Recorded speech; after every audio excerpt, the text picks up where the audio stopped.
Oh, and now I lost my mouse. Do you see my mouse on my screen? I do not see it. It's like frozen. Give me 1 second. Okay. Sorry about that. Okay. There you go. Okay. I was going to say, we don't see you either. Yeah, I was trying to find my mouse so that you guys could see me. Okay. Hello, everyone. My name is Aileen Marquez, and my thesis title is Offline Solutions to Online Polarization in Social Media and Responding to Social Media Tribalism Through Reconciliation Efforts. So, throughout my studies as a politics student at USF, I've been very intrigued by reconciliation studies, peace and nonviolence, and community building. I decided to focus my senior thesis on this topic because of this interest, and also because I wanted to put a modern twist on how nonviolence can be applied to social media and how our society is very polarized today. And every time I log on to social media, I tend to see a lot of hateful or divisive comments that seem to be kind of aggressive. And I've noticed that a common theme within these comments is that they're often geared by political views or identity. And as a student of politics, I found that this would be a very interesting thing to look at, considering how social media is a relatively new technology. And like some of my peers here, my sophomore year, I was part of this year-long program named Erasmus, where we studied peace and reconciliation efforts in Northern Ireland and how that can mitigate violence and societal division. And I couldn't help but to relate that conflict to what is happening in American society today and how polarized we are. So let's move on to my research problem. So in my research problem, I sought to understand the ways in which political polarization is affecting American society and democracy. So my first question was, is political polarization a problem for American society today? And in order to answer that question, I had to look into if social media is affecting the level of polarization, because a lot of scholars who are interested in the ideas of polarization tend to point towards social media as a driving force for polarization. And then the third part of my research problem is, what are offline interpersonal solutions to mitigate the dangerous symptoms of polarization? So I wanted to look at, well, here is a problem and what are the solutions to it? And what are the ones that have already been enacted or suggested, and how have they shown to work out? And because polarization is a pretty hot topic right now, there is a lot of content on it. So I figured that my unique contribution towards this scholarly debate would be how we can look at offline solutions for polarization and how we can look towards community building efforts, nonviolence tactics, and reconciliation in terms of something that happens online or something that is more so often addressed through regulatory processes.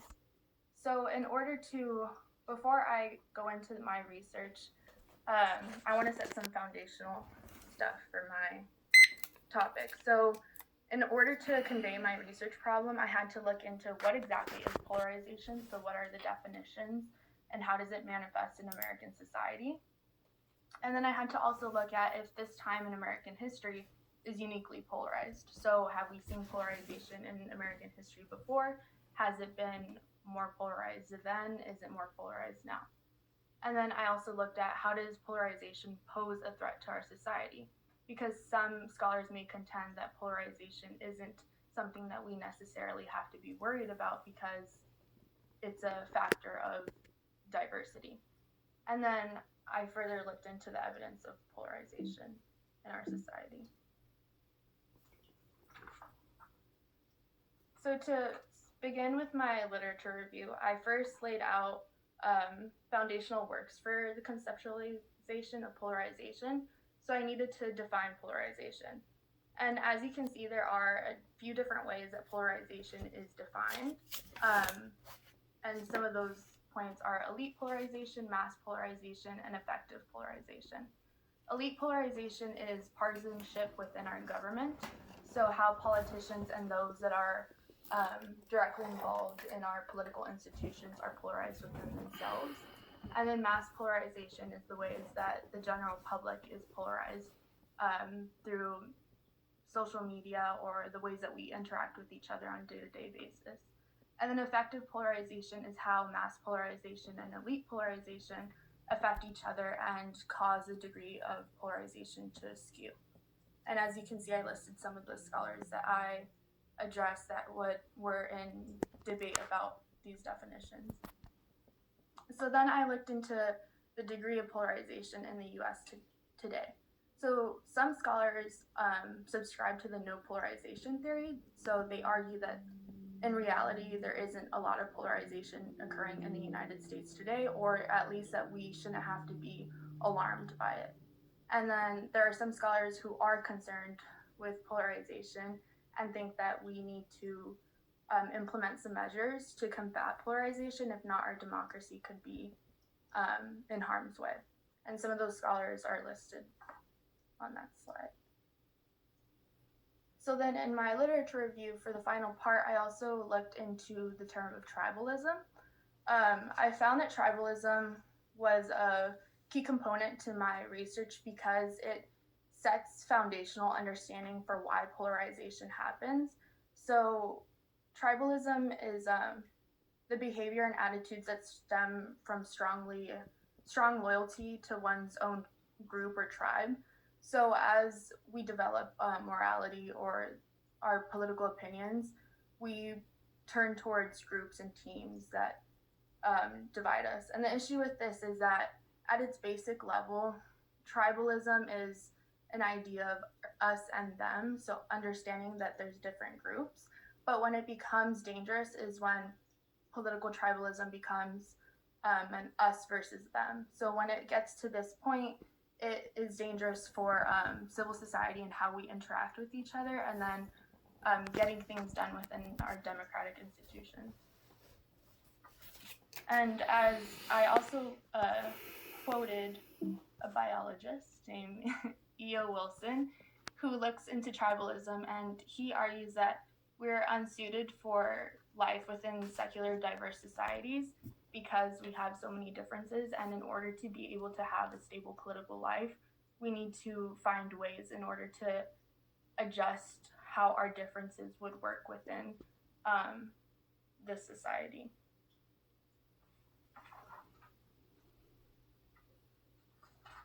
So before I get into my research findings, I'm going to outline an overview of my methodology.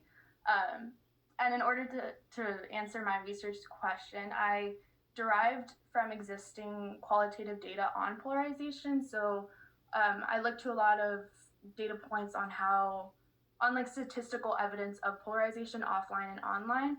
And then I also looked at I used the secondary data analysis method by looking at researchers who point towards social media as a force that like encourages polarization. And then I also looked at case studies that point towards how we can directly implement legislation or regulatory reform on social media to combat polarization online. And actually, another thing about that is that some of the problems and limitations that were posed for my research was because social media is a relatively new technology, there's not a lot of data on specifically how polarization manifests on social media. There is a good amount, but it's still not sufficient enough because there may be certain holes, especially with statistics. It's kind of hard to properly conduct research considering that it's dependent on who you're getting that statistical information from and what you're looking at exactly. So that was one of my problems. And then also the time, considering that this was conducted within a semester, is a little bit difficult to I couldn't perform my own research, and I also don't have any experience in conducting qualitative research on data. So that was, I resorted towards looking at what was already available by other researchers. So when I was researching how social media exacerbates polarization, I found three key components. One of them was how social media encourages engagement algorithms. The second was how social media creates filter bubbles. And the third was how social media creates echo chambers. And as social media companies seek to increase their profits in the age of surveillance capitalism, I found that they collect our data as we interact with these platforms and to maximize the amount of time that we stay on these platforms in order to make more money off of our interaction online. So how do they do that? Well, they have mastered these engagement algorithms that make us enjoy our time online and further make more money for them. So then they place us into filter bubbles. And filter bubbles are the cause for the isolation that can occur when social media websites make use of the algorithms to selectively assume how we're going to react to certain content that we face online. So these platforms make these assumptions based on the information that they collect of our previous interactions online, such as click behavior, how we respond to, or what we respond to on Twitter. So like if you were to like certain content or scroll past something, engagement with other accounts, and they look into how those accounts group themselves into certain categories. So like if a certain account is mostly interacting with political tweets, then they look at how those political tweets are usually facing Democratic values or Republican values and so forth. And for that reason, these websites are more likely to present information that will abide by the user's past activity. So therefore, filter bubbles can also make us get significantly less contact with people with differing opinions. And then we become intellectually isolated. And then echo chambers are a metaphorical description of how our beliefs are amplified and reinforced by content we are selectively exposed to. So because of echo chambers, there's little room for us to hear differing opinions and differing beliefs, and then it further pushes us into tribalism and polarization.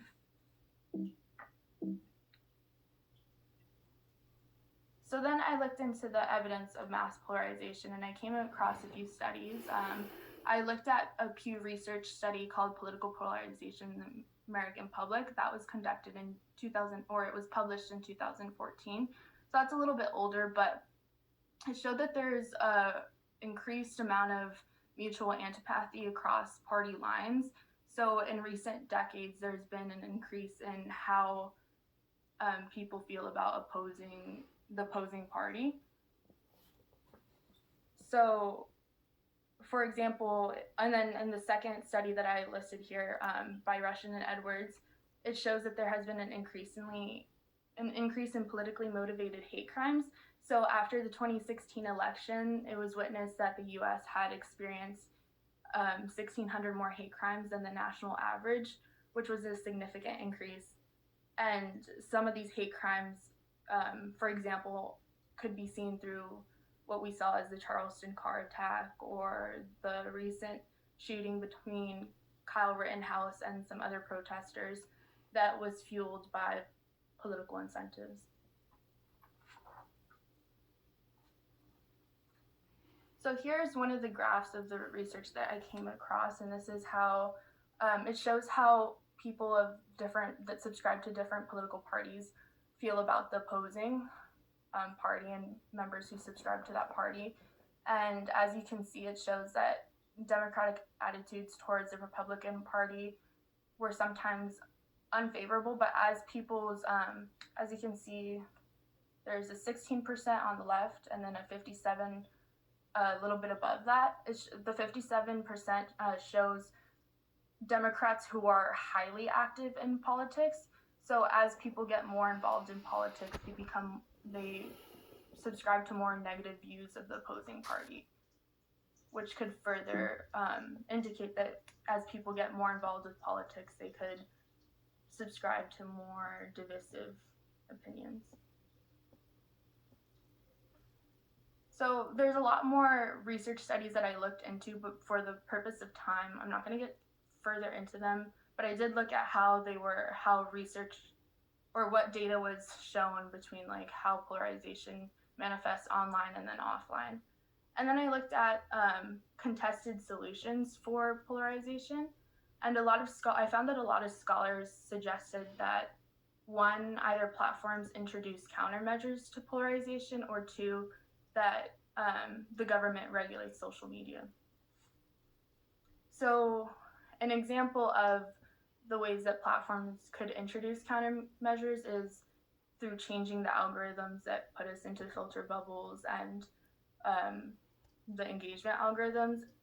And an example of this would be adjusting the algorithm to expose us to people with opposing views. So people would become more normalized to opposing views, and then they would be able to interact with it better. However, I found a study that showed that as people were exposed to opposing views on social media more often, it actually radicalized their own views even more. And then another contested solution was for stricter guidelines. So some of those stricter guidelines were, for example, stricter age limits for who could sign up for these platforms, and then also making sure that there's no anonymous users, such as people that could be trolls. So you had to have a valid name and identity to be able to sign up for these platforms to ensure that you weren't engaging in hateful comments and activity. And then another thing was updating platform goals. So instead of incentivizing these platforms to reach maximum profit and to treat their users as data points and then further keep them on social media, a lot of scholars have pointed towards platforms shifting their goals towards using more ethical narratives for how they wanted to increase their user engagement. And then for examples of how the government could regulate social media, I looked at what has been suggested for legislation, and some of it has been to hold companies accountable for hate crimes that stem from social media, or to hold social media platforms accountable for divisive narratives or misinformation. But then I saw that this has already happened, and we see this through the Communications Decency Act, Section 230, which is it's a piece of legislation that actually protects social media companies from being held liable from hate speech online. However, there's a subsection that that focuses on hate speech, and there's always loopholes. So like with this legislation, although it's intended to help, it ends up there's loopholes that could get around. So the issue with that is that I find that all of these solutions, no matter what, if rather platforms try to fix these issues on their own, or if the government gets involved with this, there's always going to be polarization offline. So that's why I suggested that the issues of polarization needs to be addressed offline rather than online. And I looked into how peace and nonviolence studies could be connected into the issue of polarization within our society. And some of the specific scholars I looked into were Johan Galtung and Gene Sharp, who suggest that fixing an issue that does not exist, or they suggest that when there's issues of polarization, divisiveness, and violence, that we need to work on it at a foundational level. So I connected this to social media and thought that, well, if social media has been created to incentivize polarization and to incentivize actions and engagement that isn't necessarily positive for democracy, then how can we address this at a foundational level? And in order to do that, we need to fix the issue through interpersonal actions and through our own selves. So I don't believe that tribal issues and polarization can be completely resolved through a piece of legislation. And although legislation and reforming platforms could help mitigate the issues of polarization, I think that it's ultimately an issue of um, how we have been evolved to be as members of a society who subscribe to certain groups.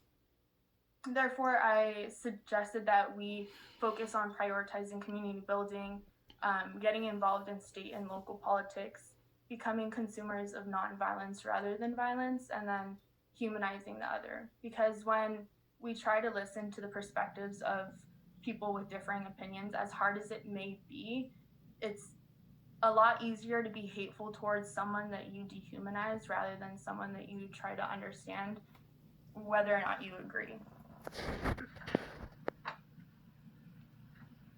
And then I know that a lot of these solutions sound very idealistic, but I think it goes to show that no matter like the regulation that we have shown that we have tried to enact through legislation or holding platforms accountable haven't realistically done enough to resolve a situation that exists offline too.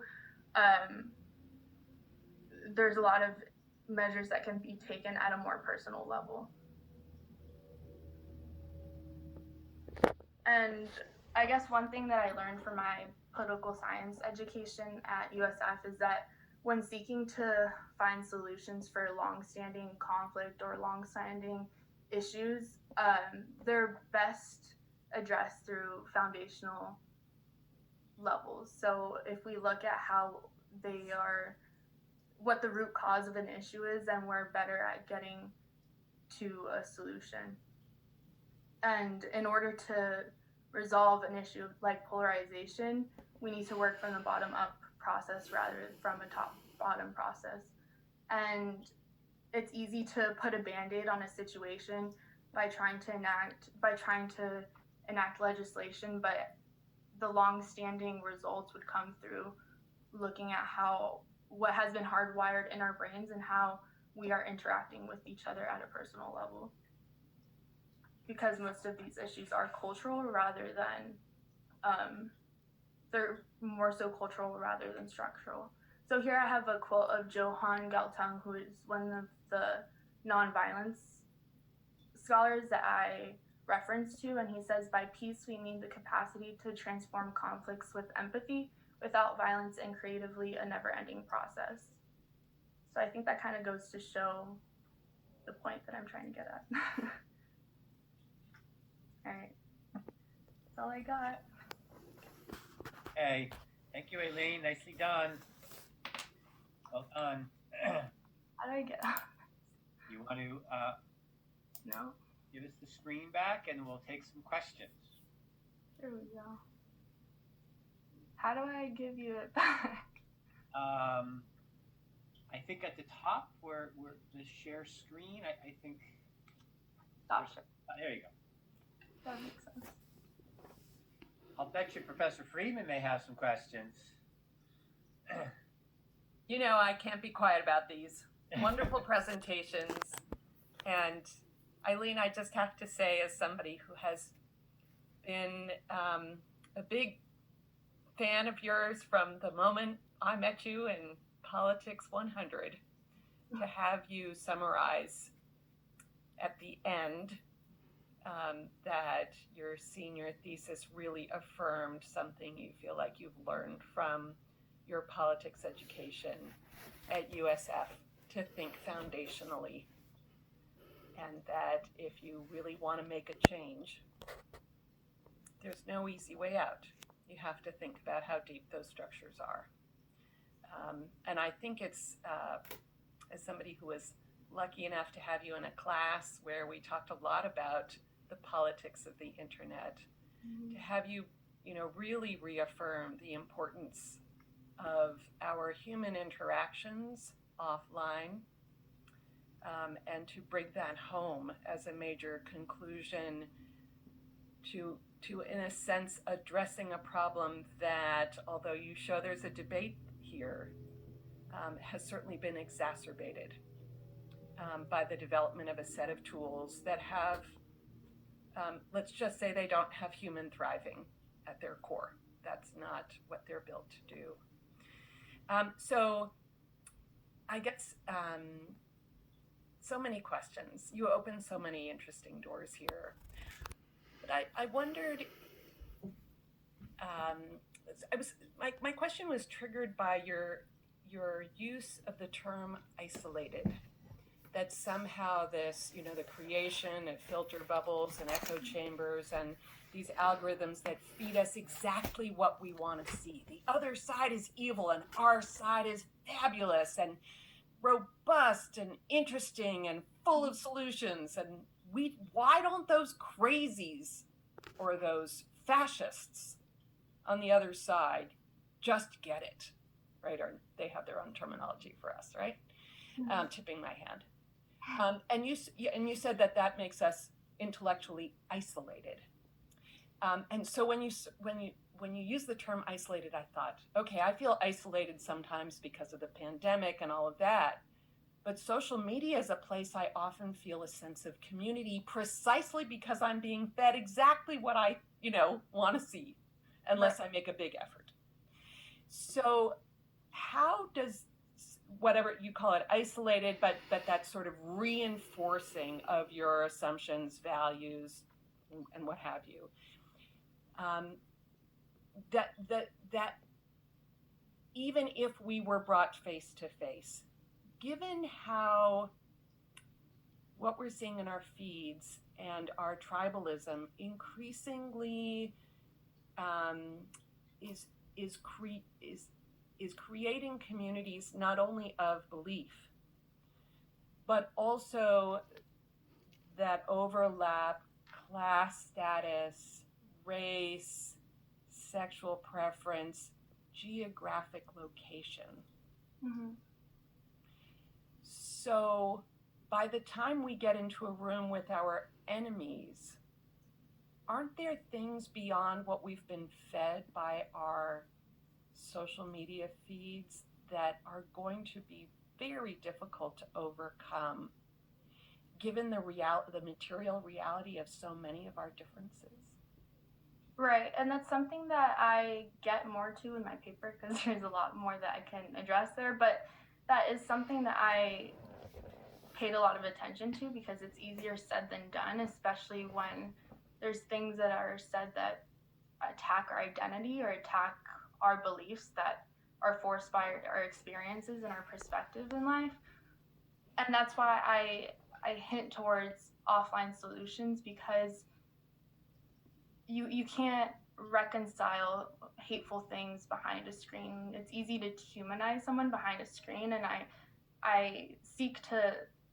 want to find how we can do that in a more community-based way, and that would be through I know it's difficult, and it's like if you're faced with someone who is saying horrible things about your identity, how have other societies tried to mitigate conflicts that have been deeply violent and deeply or have attacked other people's identities? So like I looked at, for example, like in Israel-Palestine, where there's deep conflict and deep violence between different identities and groups, there are nonviolent tactics through community building and trying to understand different perspectives, which I know it sounds so idealistic, but I think that it could be done in a method of polarization, in the face of polarization in American society. And I know it's like, well, how do we enact that? And it's if we got everyone in a room and tried to speak it out. And no, that's not realistic at all. But I think that just keeping in mind how we're interacting with people who we feel threatened by could get us somewhere. No matter, like, I know it's hard, but it's something that needs to be done if we want to avoid getting into deep, violent situations. Thank you. Mr. McBride. I think you explained part of my question, which is you said that people being exposed online to views they really disagreed with actually created more polarization. But you think it's the human contact that then overcomes it. And I wonder. I'm of course sitting here thinking about experiences in Northern Ireland, and I wonder if things actually have to get worse before people understand the importance of doing this, right? Like, do we have to go through a period of like people being shot for being a Democrat, for you to sit down and really want to talk to people who see the world really differently than you? I'm trying to figure out what the motivation would be, and it seems like there has to be like really significant fear and a sense that there is no alternative. Right. And I think that's why there's a lot more talk about polarization on social media, because it's not gotten to the point where we're directly seeing it through interpersonal violence. Like, we don't see it as often offline, and we don't see it getting to that point right now. And I think that's why there's a lot more scholars talking about it now, because they're worried about where it could get if we don't address it now. And if we don't make people aware about it now, we could end up like in a deep rooted conflict, like some other regions are saying, like Northern Ireland and Israel Palestine. And I know that may be a long time from now, considering like where we're at in American society right now, but it's not out of the picture. So thank you.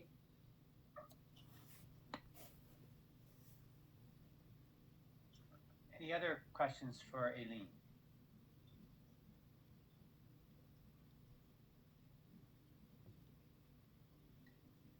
Some interesting comments in the chat.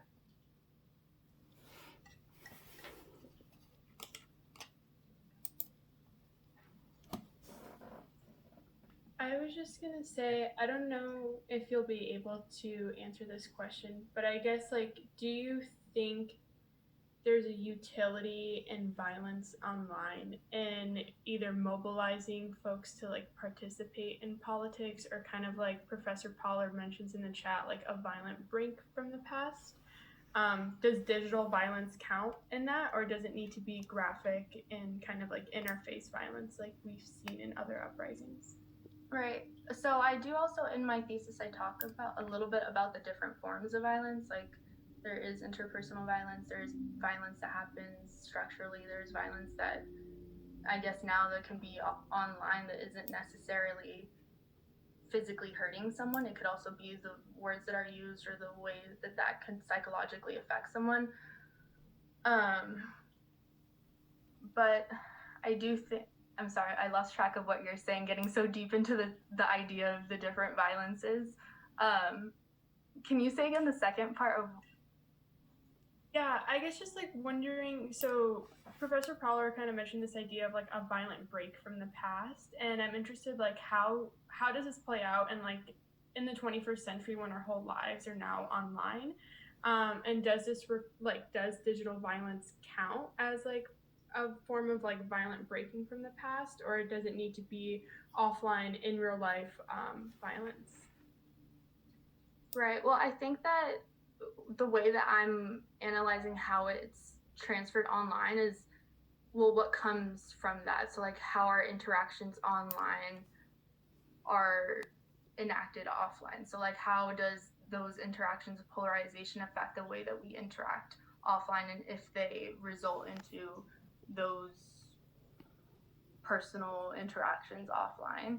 So I get what you're saying, but I could have done that, but if I would have had more time to like actually look at how that could have been done, I would have enacted that a little bit more. But